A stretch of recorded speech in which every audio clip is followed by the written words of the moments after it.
नमस्कार दोस्तों। इस चैप्टर के भाग 4 में आप सभी का स्वागत किया जाता है। भाग 4 में हम पढ़ेंगे लैंगिक जनन के बारे में। जीव में लैंगिक जनन कैसे होता है और लैंगिक जनन होता क्या है। ठीक, लैंगिक जनन के कितने चरण होते हैं, कौन कौन से होते हैं, सब इस पार्ट में यानी भाग 4 में हम पढ़ेंगे। भाग 4 अध्याय 1 का लास्ट पार्ट होगा। ठीक है, यानी कि कह सकते हैं कि भाग 4 के साथ हमारा अध्याय फर्स्ट जो कि जीव में जनन है वो समाप्त हो जाएगा। चलिए देखते हैं लैंगिक जनन क्या होता है। देखिए, इसके पहले हम आपको रिपीट करा दें, दोहरा दें कि आपने पढ़ा इसके पहले क्या अलैंगिक जनन के बारे में। अलैंगिक जनन क्या होता है? जब नए संतान उत्पत्ति करने के लिए नर अथवा मादा दोनों में से किसी एक की आवश्यकता पड़ती है, तो ऐसे जन को हम क्या बोलते हैं? अलैंगिक जनन। तो अब लैंगिक जनन देखिए क्या होता है। लैंगिक जनन यानी कि जब जनन के लिए नर और मादा दोनों की आवश्यकता पड़ती है, तो ऐसे जन को हम क्या बोलेंगे? लैंगिक जनन। ठीक है, जैसे लैंगिक जनन में देखिए क्या होता है, नर होगा, मेल होगा, और क्या होगा? फीमेल, मादा, नर मादा।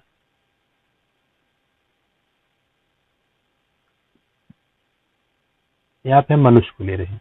ठीक है, एग्जाम्पल मनुष्य को देखिए। तो जैसे अगर मनुष्य के बारे में बात करें तो नर और मादा मिल करके नए संतान की उत्पत्ति करते हैं। ठीक है, तो ऐसे जन को हम क्या बोलेंगे? लैंगिक जनन। अब देखिए, लैंगिक जनन में कुछ और भी चीजें होती हैं। कैसे आपका नया संतान उत्पन्न होता है? तो नर में नर जनन अंग पाया जाता है। ठीक है, जो नर होता है इसमें नर जनन अंग पाया जाता है। चूंकि हम मनुष्य के बारे में देख रहे हैं तो मनुष्य में नर जनन अंग को क्या बोलते हैं हम? वृषण, टेस्टिस। ठीक, और मादा मादा में जो मादा जनन अंग होती है उसे क्या बोलते हैं? अंडाशय। अंडाशय यानी कि ओवरी। ठीक, नर में जनन अंग वृषण और मादा में जनन अंग अंडाशय यानी कि ओवरी। अब जो वृषण होता है इसमें एक प्रक्रिया होती है जिसको हम क्या बोलते हैं? स्पर्मेटोजेनेसिस।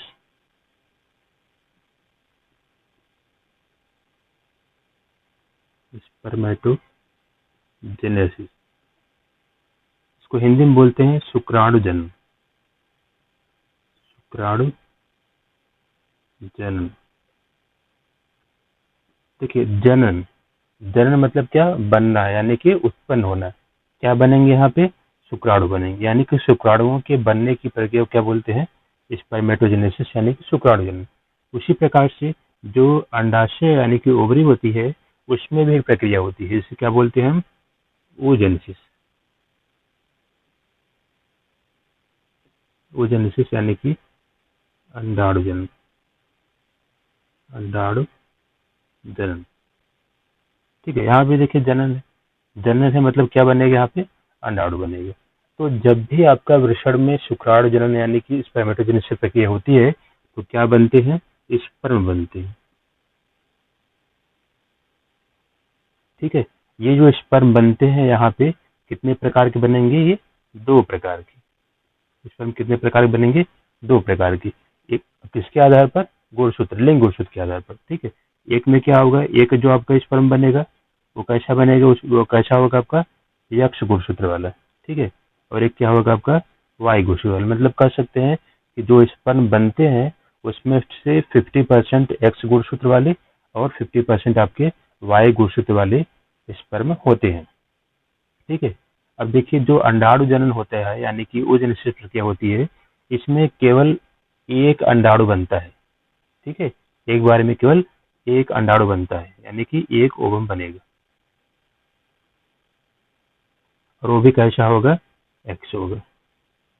ठीक है, तो यहाँ पे स्पर्म बन गया है, यहाँ पे क्या आपका है? ओवम। तो स्पर्म और ओवम परस्पर मिलते हैं और मिलकर क्या बनाएंगे?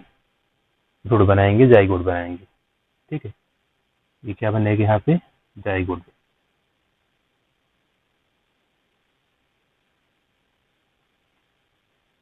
यह जो पूरी प्रक्रिया है इसी को हम क्या बोलते हैं, लैंगिकरण। और कुछ चीज ध्यान रखिएगा कि नर में जो वृषण होता है, वृषण में जब भी शुक्राणु जनन की प्रक्रिया होगी तो शुक्राणु जनन प्रक्रिया के समय अर्धसूत्री विभाजन होता है। ठीक है, मनुष्य में देखें तो मनुष्य में गुणसूत्र कितने होते हैं, यहाँ पे 46 होता है। ठीक है, मनुष्य में गुणसूत्र कितने होते हैं, 46 होते हैं। तो वृषण में कितने होंगे, 46 ही होंगे, 46 होंगे। लेकिन जब वृषण में स्पर्मेटोजेनेसिस यानी शुक्राणु जनन प्रक्रिया होती है तो उस समय क्या होता है, अर्धसूत्री विभाजन होता है। अर्धसूत्री विभाजन होता है। ठीक है, यहाँ भी अर्धसूत्री होगा और यहाँ भी क्या होगा, अर्धसूत्री ही होगा। जब भी अर्धसूत्री विभाजन होता है तो गुणसूत्र कितने हो जाते हैं, आधे। अब देखिए यहाँ पे कितने हैं, 46 है। 46 में क्या हुआ, अर्धसूत्री विभाजन हुआ तो क्या बना आपका, स्पर्म बने। तो स्पर्म में गुणसूत्र कितने होंगे अब, 23। एक्स में भी 23 होंगे और वाई में कितने होंगे आपके, 23 होंगे। इसी प्रकार से मादा में कितने यहाँ पे 46 हैं। अब अर्धसूत्री विभाजन हुआ तो ओवम में गुणसूत्र कितने हो जाएंगे, 23 हो जाएंगे। ठीक है, यानी कि कह सकते हैं कि जो स्पर्म बन रहे हैं या फिर जो अभी आपके ओवम बन रहे हैं, इनमें गुणसूत्र की संख्या आधी करने के लिए हमेशा क्या होगा, आपका अर्धसूत्री विभाजन होगा। ठीक है, अब अर्धसूत्री विभाजन हुआ, स्पर्म बना, ओवम बना, तो जब आपका फर्टिलाइजेशन प्रक्रिया होती है यानी कि स्पर्म और ओवम परस्पर मिल करके जाइगोट का निर्माण करेंगे, तो फर्टिलाइजेशन प्रक्रिया में होता क्या है कि स्पर्म और ओवम परस्पर मिल जाएंगे, तो तेज गुणसूत्र यहाँ से, तेज गुणसूत्र यहाँ से। ठीक है, दोनों मिलकर कितना बना लेंगे यहाँ पे, फिर से क्या हो जाएगा आपका 46।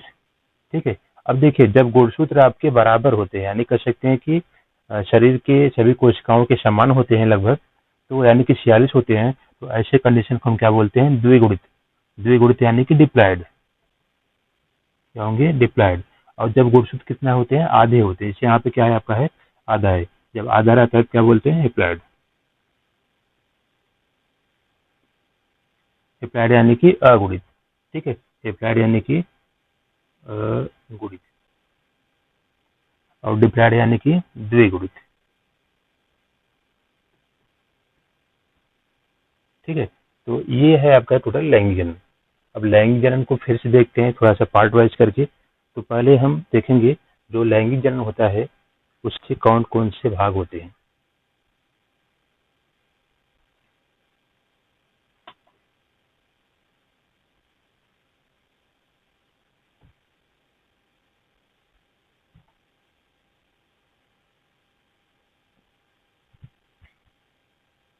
देखिए लैंगिक जनन को अध्ययन की सुविधा के लिए हम 3 पार्ट में डिवाइड करते हैं। ठीक है, यानी कह सकते हैं कि लैंगिक जनन मुख्य रूप से 3 घटनाओं में संपन्न होता है। ठीक है, तो हम आगे देखेंगे। पहले लैंगिक जनन क्या होता है इसको देख लेते हैं। जब नए संतान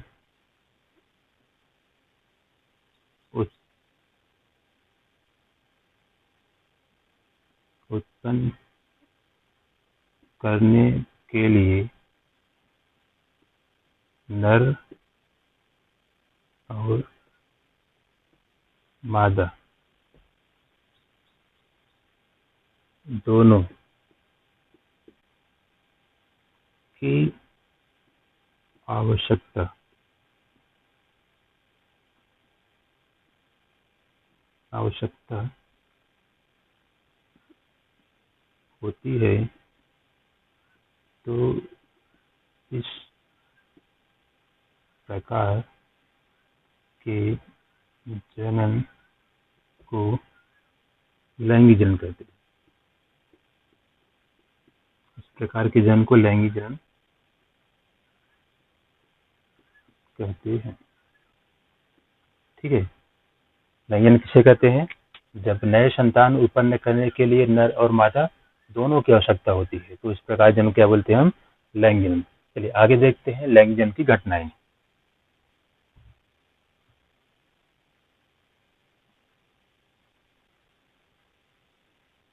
लैंगिक जनन में कौन कौन सी घटनाएं संपन्न होती है? तो स्टेजेस ऑफ सेक्सुअल रिप्रोडक्शन।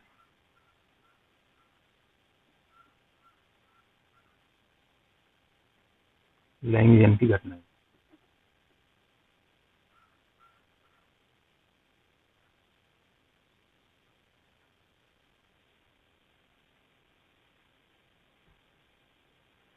कौन कौन सी घटनाएं होती है? पहले देखिए, लैंगिक जनन में मुख्य रूप से 3 घटनाएं संपन्न होती है।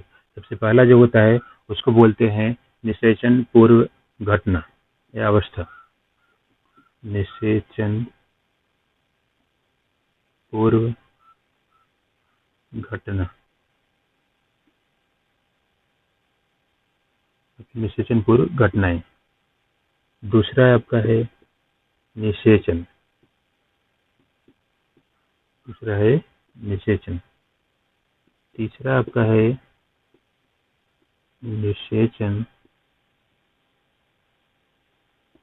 पश्च घटना। Pre fertilisation stage.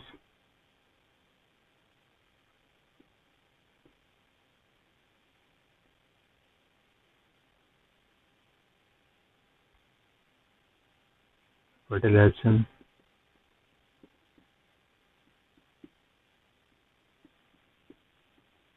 और पोस्ट फर्टिलाइजेशन स्टेज।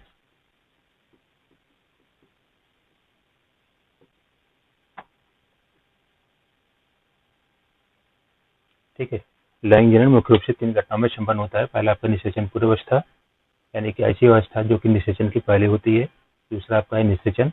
तीसरा है निषेचन पश्च अवस्था, यानी जब निषेचन हो जाता है तो उसके बाद कौन कौन सी घटनाएं संपन्न होती है उसी को हम क्या बोलते हैं? निषेचन पश्च घटना। तो सबसे पहला हम देखते हैं निषेचन पूर्व घटनाएं, प्री फर्टिलाइजेशन स्टेज। देखिए, प्री फर्टिलाइजेशन स्टेज यानी कि ऐसी घटना जो कि निषेचन के पहले संपन्न होती है। अब निषेचन के पहले क्या होगा? निषेचन के पहले जो घटनाएं होती हैं उसमें प्रमुख रूप से क्या होता है? सबसे पहला क्या होगा?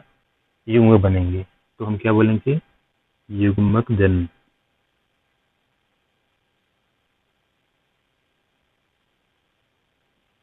युग्मक जनन, इसको बोलते हैं गैमेटोजेनेसिस। गैमेटोजेनेसिस। दूसरा आपका है युग्मक स्थानांतरण। युग्मक स्थानांतरण,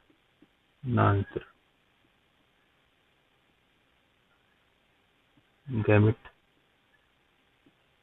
ट्रांसमिशन।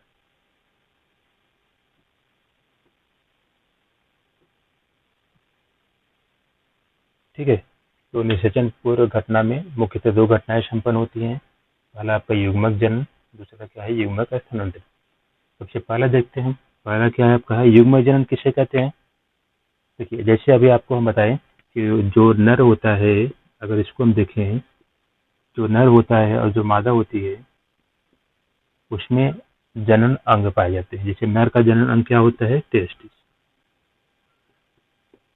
मादा का क्या होता है? ओवरी। ये प्रमुख जनन अंग है। तो नर के नर जनन अंग में और मादा के मादा जनन अंग में युग्मक का बनना। किसका बनना? युग्मक का बनना। ठीक है, वही क्या कहलाएगा? आपका युग्मक जनन। यानी कि युग्मक जनन के अंतर्गत, युग्मक जनन ऐसी प्रक्रिया होती है जिसमें नर जनन अंग और मादा जनन अंग में युग्मकों का निर्माण होता है। ठीक है, ये क्या हो गया? आपका युग्मक जनन हो गया। अब आइए दूसरा देखते हैं हम, युग्मक स्थानांतरण क्या होता है? युग्मक स्थानांतरण जैसे स्पष्ट, नाम से स्पष्ट है। स्थानांतरण मतलब एक स्थान से किसी दूसरे स्थान तक पहुंचेगा या फिर पहुंचाया जाएगा। कि कौन पहुंचेगा? आपका युग्मक। ठीक है। जैसे अगर हम मनुष्य की बात देखें तो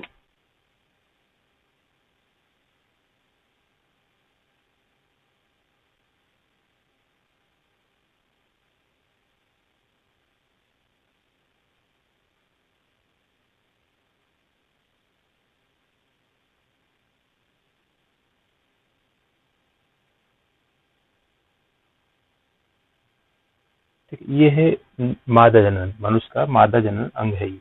ठीक है, जिसमें ये क्या है, यूट्रस। यूट्रस। और ये क्या है, ये दोनों क्या है, ओवरी। ये भी क्या है, ओवरी। ठीक है, और ये क्या है, ओविडक्ट। ओविडक्ट। ये भी क्या है, ओविडक्ट। ये दोनों क्या है, ओविडक्ट। अब देखिए, ये तो मादा जनन अंग हो गया। तो जो नर जनन अंग होता है यानी टेस्टिस होता है, उसमें क्या बनेंगे, स्पर्म बनेंगे। अब जो स्पर्म बने हुए हैं उनको नर के द्वारा कहाँ पहुंचाया जाता है, यूट्रस पहुंचाया जाता है। ठीक है, तो यहाँ पे क्या पहुंच जाएंगे, आपके स्पर्म पहुंच जाएंगे। ठीक, यहाँ पे स्पर्म पहुंच जाएंगे। ठीक है, तो स्पर्म कहाँ पहुंचे हैं, यूट्रस पहुंचे हैं। कहाँ से पहुंचे हैं, टेस्टिस से। ठीक है, टेस्टिस से पेनिस की सहायता से स्पर्म कहाँ पहुंचते हैं, यूट्रस पहुंचते हैं। तो स्पर्म एक स्थान से दूसरे स्थान तक पहुंचे, भेजा गया, पहुंचाया गया, इसलिए इसको हम क्या बोलते हैं, स्थानांतरण। ठीक है, अब स्पर्म आपका यूट्रस पहुंच गया है, तो स्पर्म यूट्रस से मतलब यूट्रस में पहुंचने के बाद ये ओविडक्ट से होते हुए यहाँ पे पहुंचता है फैलोपियन ट्यूब में। और फैलोपियन ट्यूब में ये पहुंच करके रुक जाता है, और वहीं पे क्या निकलता है आपका, ओवरी से जो ओवम होता है, अनाड़ होता है, वो भी आपका यहीं पहुंचा रहता है, और दोनों फर्टिलाइजेशन प्रक्रिया करते हैं। ठीक है, तो युग्मक का एक स्थान से दूसरे स्थान तक पहुंचना, किसके लिए पहुंचना, वो कहते हैं निषेचन प्रक्रिया को पूरा करने के लिए पहुंचना, क्या कहलाता है हमारा, युग्मक स्थानांतरण, गैमिक ट्रांसलेशन। ठीक है, तो ये हो गया आपका निषेचन पूर्व घटना। पूर्व घटना में युग्मक जनन होता है, युग्मक बनते हैं।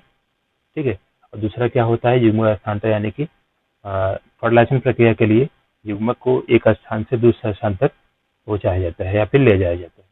ठीक है, ये हो गया आपका निषेचन पूर्व घटनाएं। अब निषेचन पूर्व घटनाएं के बाद यहीं पर हम थोड़ा सा देखते हैं युग्मक के बारे में। युग्मक यहाँ पे कितने प्रकार के होते हैं, कौन कौन से होते हैं।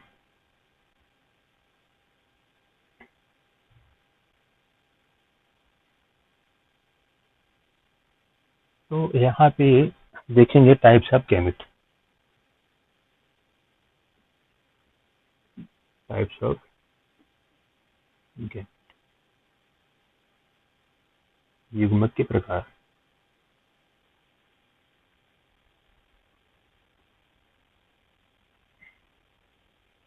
देखिए, युग्मक मुख्यतः 3 प्रकार के होते हैं। ठीक है, पहला होता है समयुग्मकी युग्मकी। दूसरा होता है आपका असमयुग्मकी।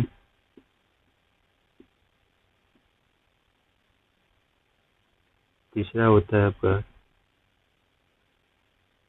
समयुग्मकी असमयुग्मकी। तीसरा होता है आपका विषम युग्मकी। विषम युग्मकी, आइसोगैमस,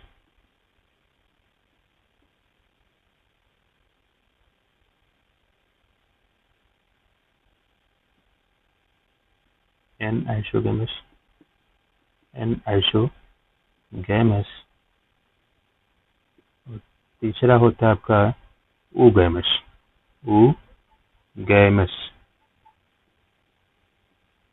ठीक है, देखिए सम युग्मकी क्या होता है, नाम से स्पष्ट है, सम मतलब समान, युग्मकी यानी कि ऐसे युग्मक, मतलब कि नर मादा। ठीक है, एक ही जीव की बात कर रहे हैं। जैसे मनुष्य है तो मनुष्य के स्पर्म भी और ओवम भी, ठीक है, दोनों, यानी कि नर युग्मक भी और मादा युग्मक एक ही जीव की। तो ऐसे युग्मक जो कि आकृति और आकार, ठीक है, जिनका आकृति और आकार क्या हो, एक दूसरे के समान हो, उसे हम क्या बोलते हैं, सम युग्मकी। ठीक है, तो सम युग्मकी किसे कहते हैं, ऐसे युग्मक जिनके आकृति और आकार दोनों क्या हो, समान हो। जैसे देखें कि अगर मानते हैं कि ये क्या है, नर युग्मक है।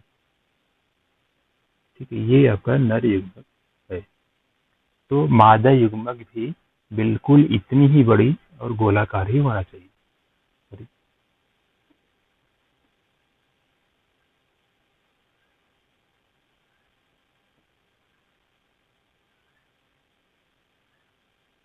ठीक है, जब नर और मादा युग्मक आकृति और आकार पर आकृति और आकार के आधार पर एक दूसरे के समान होते हैं, तो इसे हम क्या बोलते हैं?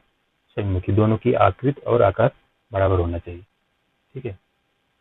दूसरा देखिए असमयुग्मकी। असमयुग्मकी क्या होता है कि जब दोनों युग्मक की आकृति क्या हो? समान हो। ठीक है। जब दोनों युग्मक की आकृति क्या हो? समान हो। जैसे देखिए ये गोलाकार है और ये भी क्या है? गोलाकार। दोनों क्या है? गोलाकार है। अगर इसको हम नर मान रहे हैं, ये क्या हो? मादा हो, तो दोनों क्या है? ठीक है। आकृति के आधार पर समान यानी गोलाकार है, लेकिन दोनों में अंतर क्या है? एक बड़ा है, एक छोटा है। ठीक है, मतलब साइज क्या है? अलग अलग है। तो ऐसे युग्मक जिनके आकृति तो क्या होते हैं? समान होते हैं, लेकिन उनका आकार क्या होता है? भिन्न भिन्न होता है। हम क्या बोलते हैं? असममिति। असममिति।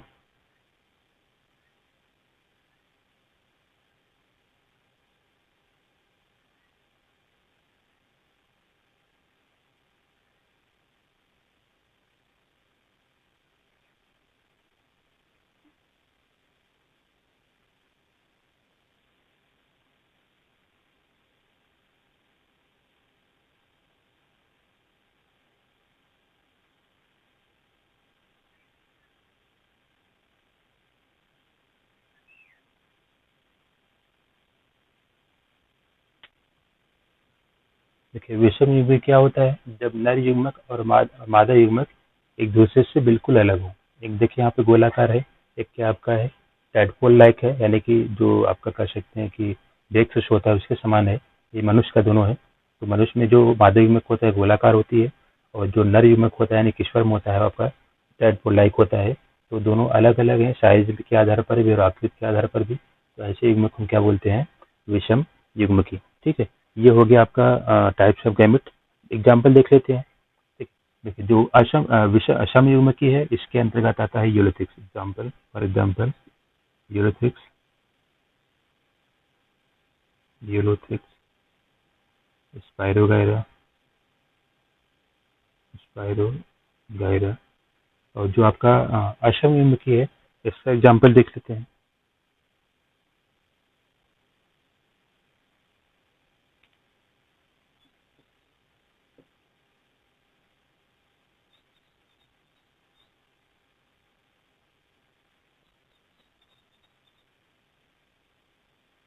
ठीक है, असम युग्मकी में हो गया आपका क्लेमाइडोमोनास हो गया, और एक होता है एल्गी।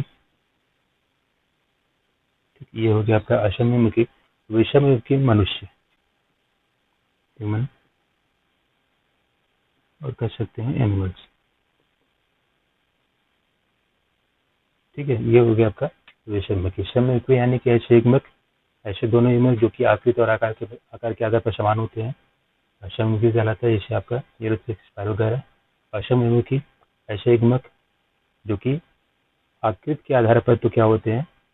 समान होते हैं, लेकिन उनका आकार क्या होता है? भिन्न भिन्न होता है। ठीक है, एक छोटा है, एक क्या है? बड़ा है। तीसरा है विषममुखी। विषममुखी क्या होता है? ऐसे युग्मक जो कि आकृति और आकार के आधार पर बिल्कुल एक दूसरे से भिन्न भिन्न हो, अलग अलग हो, जैसे मनुष्य और कुछ अन्य प्रकार की जंतु। चलिए इसके बाद हम देखते हैं आगे।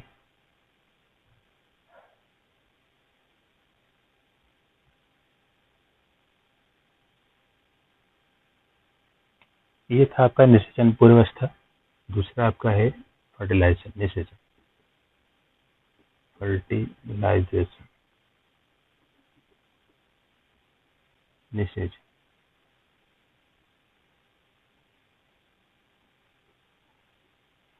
देखिए निषेचन क्या होता है? आपको बताया गया कि नर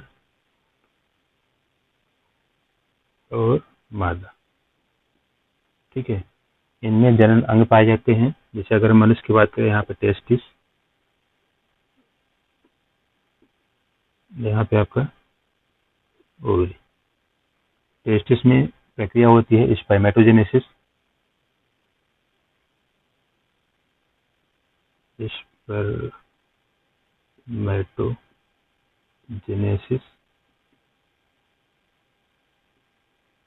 और ओवरी में क्या होता है? ओजेनेसिस।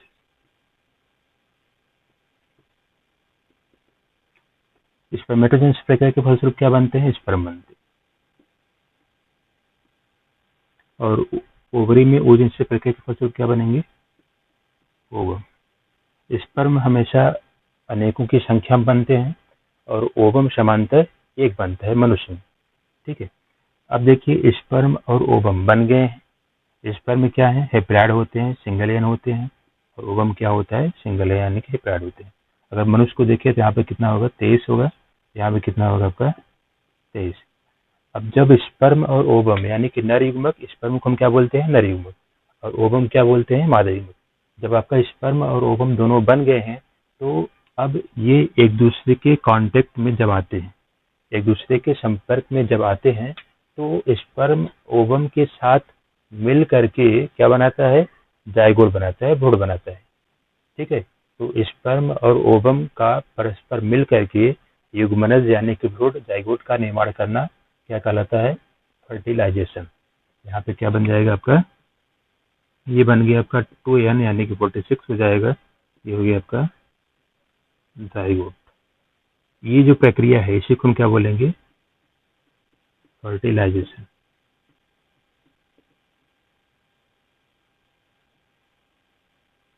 ठीक है, यानी कि नर युग्मक और मादा युग्मक का परस्पर मिल करके युग्मनज का निर्माण करना, युग्मनज का बनाना या फिर युग्मनज का निर्माण करना क्या कहलाता है? फर्टिलाइजेशन कहलाता है। ठीक, ये हो गया निषेचन। चलिए आगे देखते हैं निषेचन कितने प्रकार के होते हैं।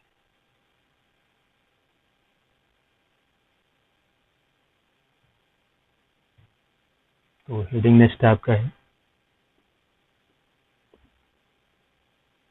Types of fertilisation.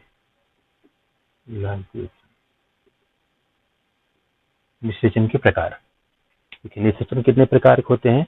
मुख्यतः 2 प्रकार के। ठीक है, निषेचन कितने प्रकार के होते हैं? यहाँ पे 2 प्रकार के। पहले को बोलते हैं हम एक्सटर्नल फर्टिलाइजेशन। एक्सटर्नल फर्टिलाइजेशन, दूसरा आपका इंटरनल। ठीक है, चलिए पहले हम देख लेते हैं क्या इंटरनल क्या होता है। इसमें एग्जांपल लेते हैं मनुष्य का, ठीक है, या फिर कुछ एनिमल्स। अब इंटरनल फर्टिलाइजेशन क्या होता है कि जब निषेचन इंटरनल, ठीक है, इंटरनल को क्या बोलते हैं हम हिंदी में? आंतरिक निषेचन। जब निषेचन की प्रक्रिया मादा शरीर के अंदर संपन्न होती है। कहाँ पे संपन्न होगा निषेचन? मादा शरीर के अंदर। तो ऐसे निषेचन को हम क्या बोलते हैं? Internal fertilisation. ठीक है, फिर सुनिए, जब निषेचन की प्रक्रिया मादा शरीर के अंदर संपन्न होती है तो ऐसे निषेचन को हम क्या बोलते हैं? Internal fertilisation. लेकिन जब निषेचन की प्रक्रिया मादा शरीर के बाहर हो तो ऐसे निषेचन को हम क्या बोलते हैं? एक्सटर्नल फर्टिलाइजेशन यानी कि बाह्य निषेचन। ठीक है, जब निषेचन की प्रक्रिया मादा शरीर के बाहर होती है तो ऐसे निषेचन को हम क्या बोलते हैं? एक्सटर्नल फर्टिलाइजेशन, बाह्य निषेचन। अब देखिए समांतर जो आपका एक्सटर्नल फर्टिलाइजेशन होता है ये कहाँ पे होता है? वाटर में होता है, जल में होता है। ठीक है, तो इसका एग्जाम्पल है किसमें ऐसा पाया जाता है? जैसे आपका कुछ मछलियां हो गई फिशेस में, ठीक है, और कुछ उभयचर होते हैं, एम्फीबिया, एम्फीबिया। ठीक है, कुछ मछलियां और एम्फीबिया में क्या होता है? एक्सटर्नल फर्टिलाइजेशन होता है। तो निषेचन 2 प्रकार का, एक्सटर्नल, इंटरनल। जब निषेचन की प्रक्रिया मादा शरीर के बाहर होती है तो एक्सटर्नल फर्टिलाइजेशन, जैसे मछली और कुछ उभयचर। और इंटरनल क्या होता है? जब निषेचन की प्रक्रिया मादा शरीर के अंदर संपन्न होती है तो क्या बोलते हैं इसको हम? Internal fertilisation. अधिकांशतः जो जीव होते हैं जैसे मनुष्य हो गया, अन्य प्रकार के जो जंतु होते हैं उसमें आपका इंटरनल फर्टिलाइजेशन ही होता है। ठीक है, ये हो गया आपका टाइप्स ऑफ फर्टिलाइजेशन। आगे हम देखते हैं पोस्ट फर्टिलाइजेशन स्टेज, तीसरा।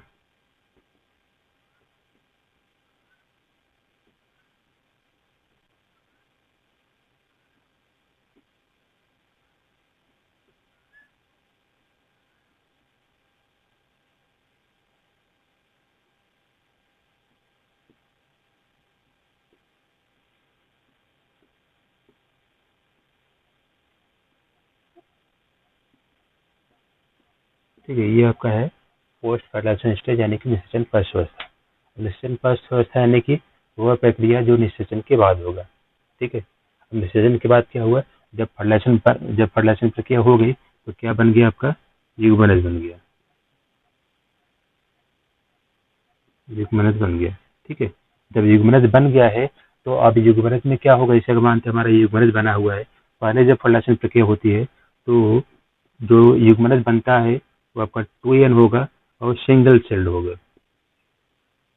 कैसा होगा, सिंगल सेल्ड। ठीक है, यानी कि एक कोशिकीय होगा। अब क्या होगा, ये जो सिंगल सेल्ड स्ट्रक्चर है युग्मनज है, इसमें क्या होगा, बार बार डिवीजन होगा। कौन सा डिवीजन होगा, समसूत्री विभाजन। ठीक है, समसूत्री विभाजन विभाजन होता है, और जब समसूत्री विभाजन होगा तो कोशिका में जब विभाजन होगा तो एक कोशिका से 2, 2 से 4, 4 से 8, 8 से 16, इस प्रकार से कोशिकाओं की संख्या में वृद्धि होती रहती है। और बाद में क्या बन जाता है, युग्मनज आपका आगे चल के जो आपका युग्मनज होता है आगे चल के वो एक छोटे से शिशु में बदल जाता है। ठीक है, यानी कह सकते हैं निषेचन पश्च अवस्था में युग्मनज का डेवलपमेंट होता है और डेवलपमेंट हो करके वह धीरे धीरे शिशु के रूप में बदल जाता है। ये है आपका निषेचन पश्च अवस्था। ठीक है, इसके बाद आपका एक और टॉपिक आपका बचा हुआ है पार्थेनोजेनेसिस, उसको भी देख लेते हैं, लास्ट टॉपिक इस चैप्टर का।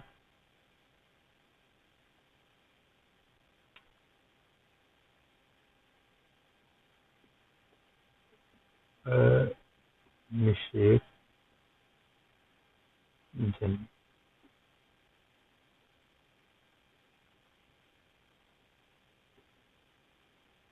पार्थेनोजेनेसिस।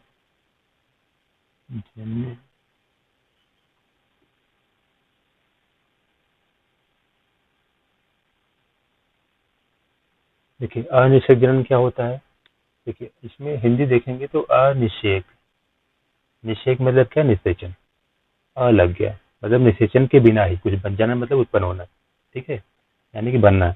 अब अनिषेक जनन क्या होता है, जब निषेचन प्रक्रिया के बिना ही नए संतान बन जाए। देखिए जब निषेचन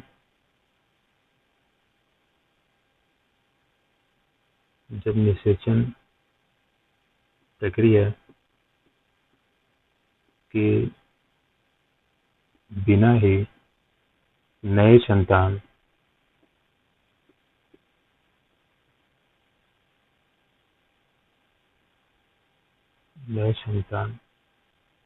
का निर्माण हो जाता है तो इसे अनिषेक जनन कहते हैं।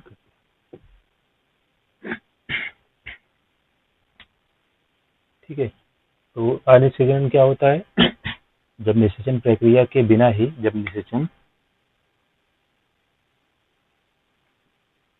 जब निषेचन प्रक्रिया के बिना ही नए संतान का निर्माण हो जाता है तो इससे हम क्या बोलते हैं, अनिषेक जनन।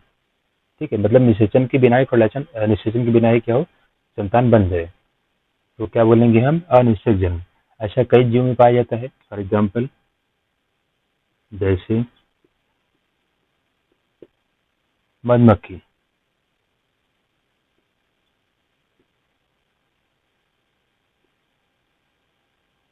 मधुमक्खी जैसे आपका मधुमक्खी हो गया, मधुमक्खी में देखिए अब मधुमक्खी की कई प्रजातियां होती हैं। ठीक है, तो मधुमक्खी जितनी मधुमक्खियां होती हैं, ठीक, उसमें क्या पाया जाता है, अनिषेक जनन भी पाया जाता है। ठीक, अब देखिए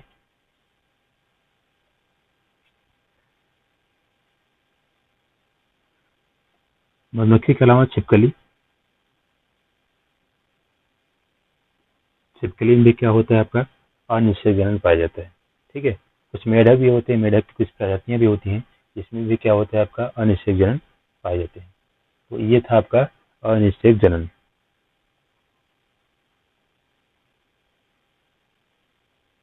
तो इस चैप्टर, ये था आपका लास्ट चैप्टर का लास्ट पार्ट। और इस चैप्टर के लास्ट पार्ट में बस इतना ही है, आपको पढ़ना है सिलेबस के अनुसार। तो अध्याय 1 जीव में जनन आपका यहीं पे समाप्त होता है। नेक्स्ट वीडियो में हम नेक्स्ट चैप्टर यानी लेसन नंबर 2 के बारे में पढ़ेंगे। तो उम्मीद करता हूँ कि आप लोग अच्छे से पढ़ रहे हैं, घर पे बैठे हुए पढ़ रहे हैं, और नोट्स कृपया बनाते चलें, अपने अपने नोट्स बनाते चलें, ताकि और अच्छे से उसको आप पढ़ सकें।